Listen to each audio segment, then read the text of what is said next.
Саламатсыздар урматтуу окуучулар. Силер менен кайрадан физика теле сабагында жолугушуп отурабыз. Анда эмесе бүгүнкү сабагыбызга киришели. Бүгүнкү сабагыбыздын темасы электр тогу, ток күчү, токтун пайда болуу шарттары деп аталат. Сабактын жүрүшүндө электр тогу, ток күчү түшүнүктөрү менен таанышасыңар. Электр тогунун пайда болуу шарттарын аныктайсыңар. Электр тогунун ар түрдүү аракеттерин салыштырасыңар жана электр тогун колдонуу тармактарын билесиңер.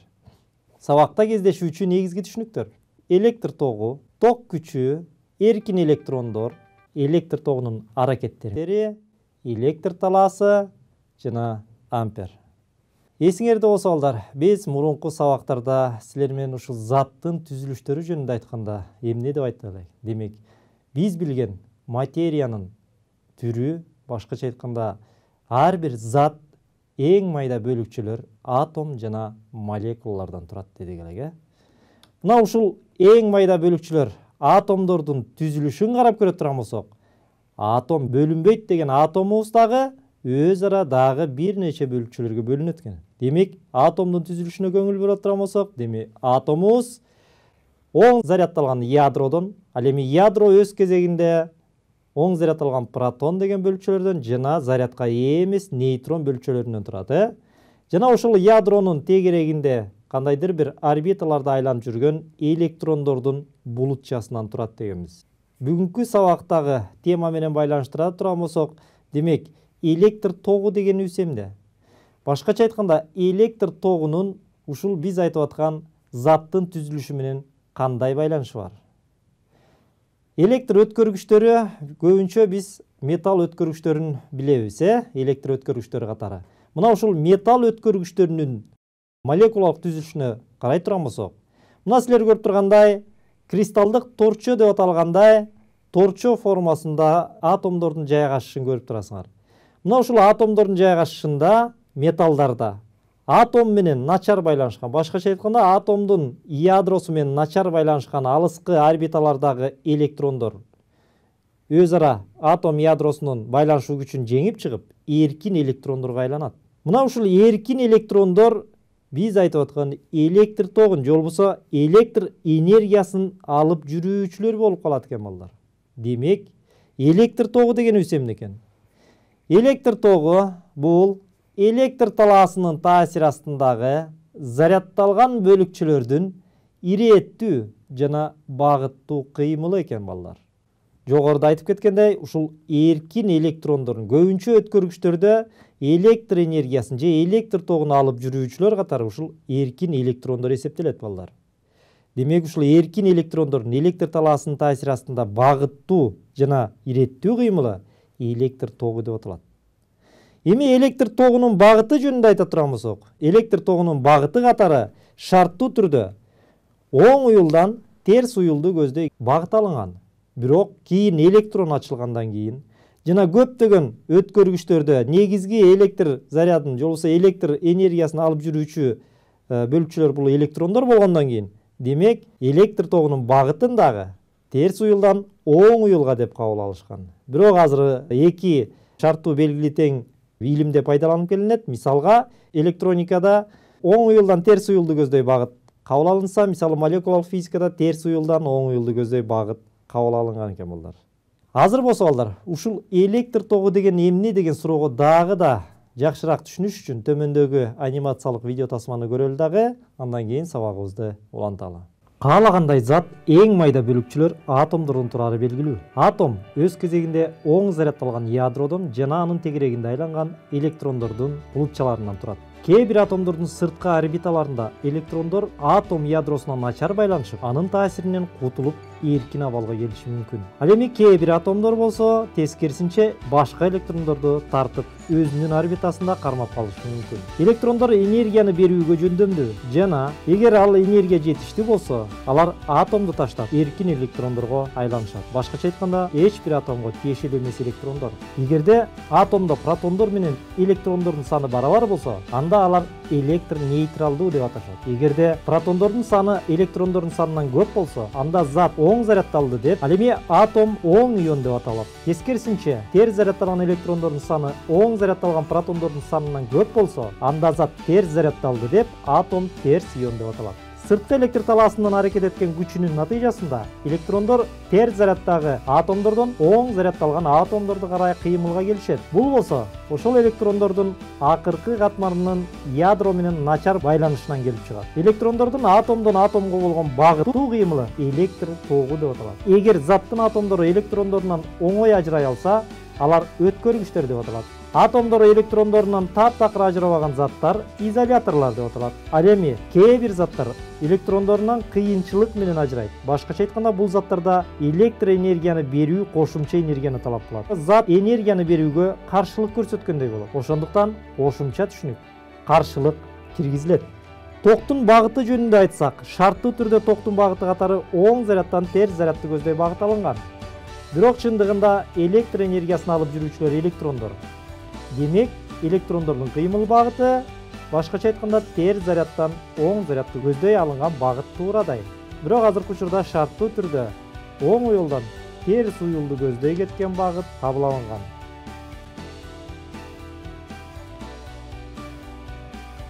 Бул түшүнүктөрдү алгандан кийин электр тогу эмне деген суроого оңой жооп бере алабыз.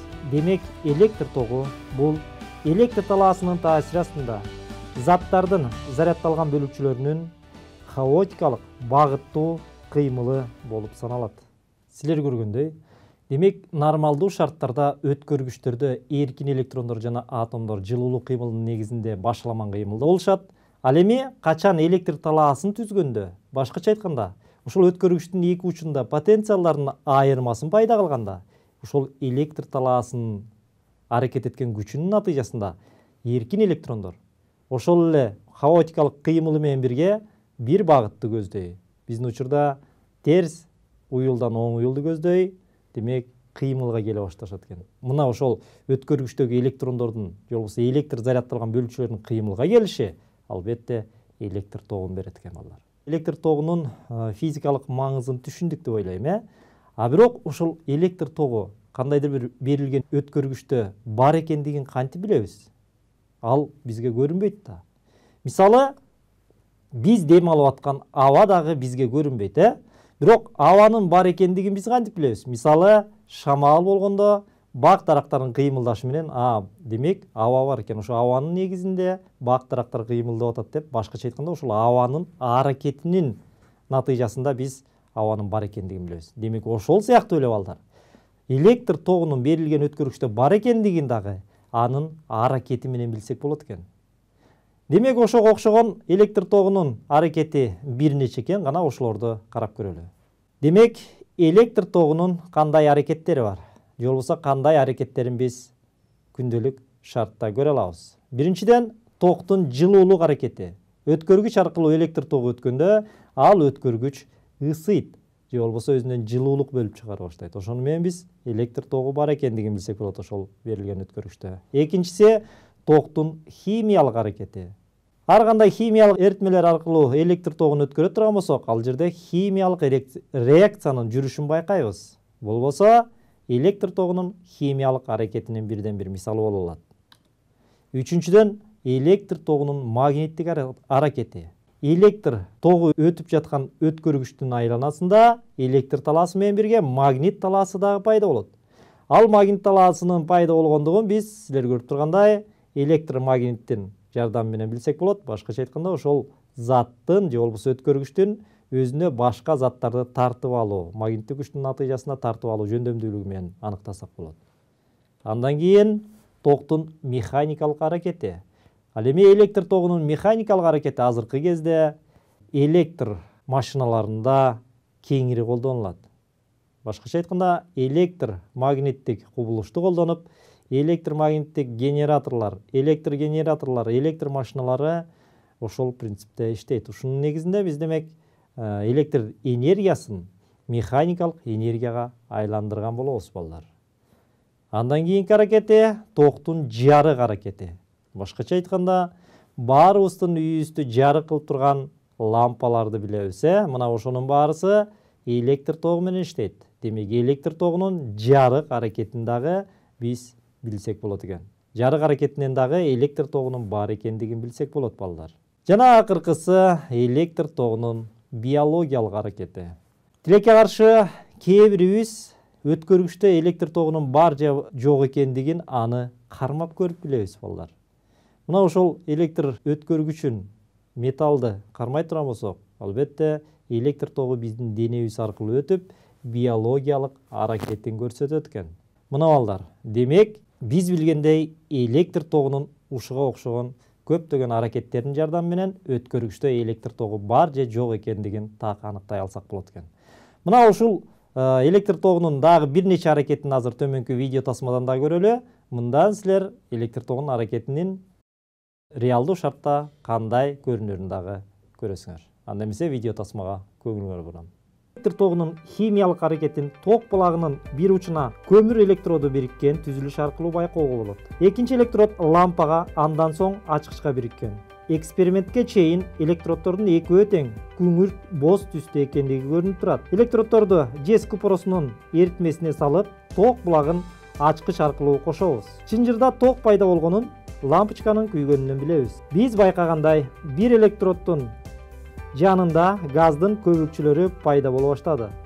Бул болсо идиште химиялык реакциянын башталганынан кабар берет. Бир канча убакыттан кийин ачкычта ажыратып электроддордун абалын байкайбыз. Химиялык реакциянын натыйжасында бир электроддун бети жездин жука катмары менен капталганы көрүнүп турат.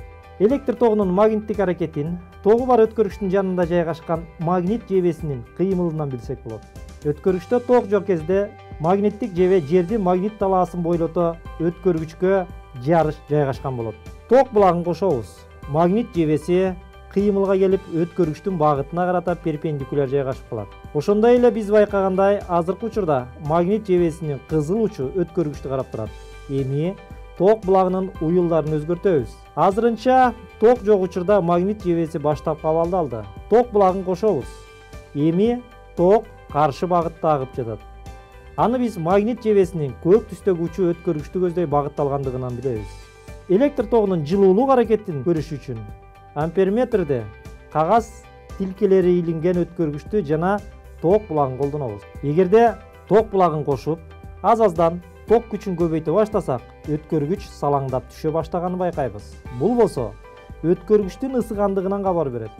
Өткөргүчтүн ысыганын кагаз тилкелеринен чыккан түтүндөн да билсек болот. Эгерде ток күчүн азайтсак, өткөргүчтүн температурасы да азайып, өткөргүч баштапкы калыбына келет. Мына балдар, биз силер менен электр тогунун химиялык, магниттик жана жылуулук аракетин эксперимент жүзүндө дагы көрө алдык. Азыр болсо бир суроого жооп берели дагы, андан кийин сабагыбызды уланталы. Анда эмесе суроого көңүлүңөрдү бурам. Металлдарда электр тогун негизги алып жүрүүчүлөр болуп кайсы бөлүкчүлөр эсептелет? Биринчи электрондор, экинчи иондор, үчүнчү протондор, төртүнчү нейтрондор. Демек, биринчи электрондор, экинчи иондор, мисалга оң иондор же терс иондор, үчүнчү протондор, төртүнчү нейтрондор. Кайсыл бөлүкчө шу металлдарда негизги электр тогун алып жүрүүчүлөр болуп саналат деп эсептейсиңер? Албетте туура жооп электрондор. Металлдарда эркин электрондор электр тогун алып жүрүүчү негизги бөлүкчүлөр болуп саналат деп биз жогоруда эле айтып кеттик, балдар. Эми ушул электр тогунун сандык мүнөздөмөсү кайсы чоңдук менен аныкталат экен? Мисалы, бир эле өткөргүчтүн бөлүгүндө электр тогун чоңойтуп же болбосо кичирейтсек болот, Мына ошол чоңойтконун же болбосо кичирейткенин мүнөздөүү үчүн, деги эле электр тогун сан жагынан мүнөздөүү үчүн балдар, ток күчү деген дагы бир физикалык чоңдук киргизилет экен. Демек, ток күчү дегенибиз эмне? Убакыт бирдигинде өткөргүчтүн туурасынан кесилиш аянты аркылуу агып өткөн заряддын санына барабар чоңдук ток күчү деп аталат. Латындан И тамгасы менен белгиленет. Формуласы боюнча И барабар дельта Q бөлүнгөн дельта Т. Мында дельта Т дегенибиз берилген убакыт аралыгы, дельта Q дегенибиз ошол өткөргүчтүн кесилиши аркылуу убакыт аралыгындагы өткөн заряддардын чоңдугу. Ток күчүнүн бирдиги ампер деп аталат. француз окумуштуусу ушул электр тогу ток күчү боюнча чоң эмгектери менен белгилүү Андре Мари Ампердин урматына ток күчүнүн бирдиги ампер деп аталат. Демек 1 кулон бөлүнгөн 1 секунда бул 1 амперге барабар экен. Ошондой эле бул ток күчүнүн бирдигинин эселик жана үлүштүк бирдиктери колдонулат. Мисалы үлүштүк 1 миллиампер 10^-3 ампер, эселиги болсо 1 килоампер 10^3 ампер, ошондой эле 1 микроампер 10^-6 ампер, ал эми 1 мегаампер 10^6 амперге барабар. Ошондой эле балдар, өткөргүчтүн кесилиши аркылуу өткөн ток күчүн дагы И барабар N0/VS формуласы менен дагы беребиз. Мында N0 дегенибиз N бөлүнгөн V, башкача айтканда бирдик көлөмдөгү өткөн электрондордун саны. Ал эми E дегенибиз ушул бир электрондун элементардык зарядына барабар чоңдук. Эми ушул электр тогунун дагы эки түрү азыркы кезде практикада белгилүү. Алар биринчиси турактуу ток, экинчиси өзгөрмө ток. Булардын айырмасы эмне? Демек, электр тогун шарттуу түрдө экиге бөлсөк болот экен. Булар өзгөрмө электр тогу жана турактуу электр тогу. Өзгөрмө электр тогунун ар кандай өлчөөчү приборлордогу белгисин көрүп турасыңар, синусоида түрүндөгү ийри сызык. Жана турактуу электр тогу. Өлчөөчү куралдарда бул минус белгиси менен же болбосо барабар белгиси менен белгиленет. Деги эле биз колдонуп аткан электр тогу өзгөрмө электр тогу болуп саналат. Ар бирисинин үйүбүздө күйүп турган жаркыраган лампалар дагы ошо өзгөрмө электр тогунун негизинде иштейт. Ал эми турактуу электр тогуна кандай мисал келтирсек болот? Мисалга аккумулятор, батарейкалар колдонуп жүргөн булардын барысы турактуу электр тогу деп аталат. Эми бул экөөнүн айырмасы эмне? Өзгөрмө дегенибиз кандай, турактуу дегенибиз кандай балдар? Өзгөрмө электр тогунда балдар ток эки багытта агат. Ошондуктан ал жерде жыштык деген түшүнүк колдонулат. Мисалы биздин үйлөрдө электр тогунун жыштыгы 50 Гц барабар. Башкача айтканда ал 1 секунддун ичинде 50 жолу бир багытты көздөй агып, ошол эле 50 жолу кайра карама каршы багытта агат деген түшүндүрөт. Башкача айтканда 1 секунд ичинде биз көрүп аткан жарык, лампанын жарыгы 50 жолу өчүп кетет экен. Ал эми батыш өлкөлөрүндө бул жыштык 60 Гц барабар. Турактуу электр тогу эки багытта акпайт. Ар дайым бир багытты көздөй агат. Мисалы бир электроддон экинчи электродду көздөй агат балдар. Токту өлчөөчү куралдар амперметрлер деп аталат. Анын ар кандай түрлөрү бар? Демонстрациялык, миллиамперметр, килоамперметр жана электрондук амперметрлер. Ошондой эле мына биз жогоруда айтып кеткендей, өзгөрмө электр токтогу белгиси жана турактуу электр тогундагы амперметрлердин белгисин көрүп турасыңар. Минус, тигинсинде болсо ийри сызык. Электр тогунун пайда болуу шарттары кандай? Кандай шарттарда электр тогун пайда кыла алат экенбиз балдар? Биринчиден, нерселерде зарядталган эркин бөлүкчөлөрдүн болушу шарт. Башкача айтканда электрондордун же иондордун болушу. Экинчи шарты болсо зарядталган бөлүкчөлөргө багытталган кыймыл бере турган күчтүн болушу шарт. Бул күч F барабар QE формуласы менен аныкталат. Үчүнчүсү, бул күчтү пайда кылган электр талаасынын болушу шарт. Албетте, электр талаасы болбоюнча ал жерде электр тогун пайда кылуу мүмкүн эмес. Жана төртүнчүсү, зарядты электр талаасынын таасиринде кыймылга келтирүү үчүн албетте ошол өткөргүчтө потенциалдардын айырмасын түзүү шарт. Мына балдар, ушул 4 шарт аткарылганда гана биз электр тогун ала алат экенбиз. Анан албетте электр коопсуздук эрежелерин дагы айтпай кетсек болбостор. Анткени электр приборлору менен иштөөдө албетте электр коопсуздук эрежелерин дагы сакташыбыз керек. Алар кандай? Силер билгендей, изоляциясы ачылып калган электр өткөргүчтөрдүн кармабоо, мисалы ток булагын туташтыруучу жерге бир нече приборлорду туташтыруу зыян. Ошондой эле сууга койбош керек электр приборлорун, өз алдыңарча оңдоого аракет кылбаш керек. Мунун барысы электр тогунун адамга тийгизген чоң зыянын алып келиши мүмкүн. Канчалык чоңдуктагы электр тогу, же болбосо ток күчү адамдар үчүн зыянсыз жана канчалык чоңдукта зыяндуу болуп калат экен. Аны да карап көрөлү. Мисалы, 50 микроамперде өзгөрмө токто жана 100 микроампер турактуу токто ток күчү ушундай чоңдукта болсо, бул ток күчү адам үчүн коркунучсуз. 0,16дан 1,5 миллиамперге чейин өзгөрмө токто жана 5-7 миллиампер турактуу токто минималдуу сезилген электр тогун сезе алган чек болуп саналат. Андан кийин 10-15 миллиампер өзгөрмө токто, 50-80 миллиампер турактуу ток болсо, мисалы ушундай токтогу өткөргүчтү кармап адам өз алдынча ал өткөргүчтү таштай албайт, колго жабышып калат деп коебуз. Ал эми 100 миллиамперден жогору өзгөрмө токто, ал эми 300 миллиамперден жогору турактуу токто болсо, өлүмгө алып келиши мүмкүн ошондой ток менен урулган адам болсо. Ошондуктан балдар, электр коопсуздук эрежелерин ар дайым сактап жүрүшүбүз керек балдар.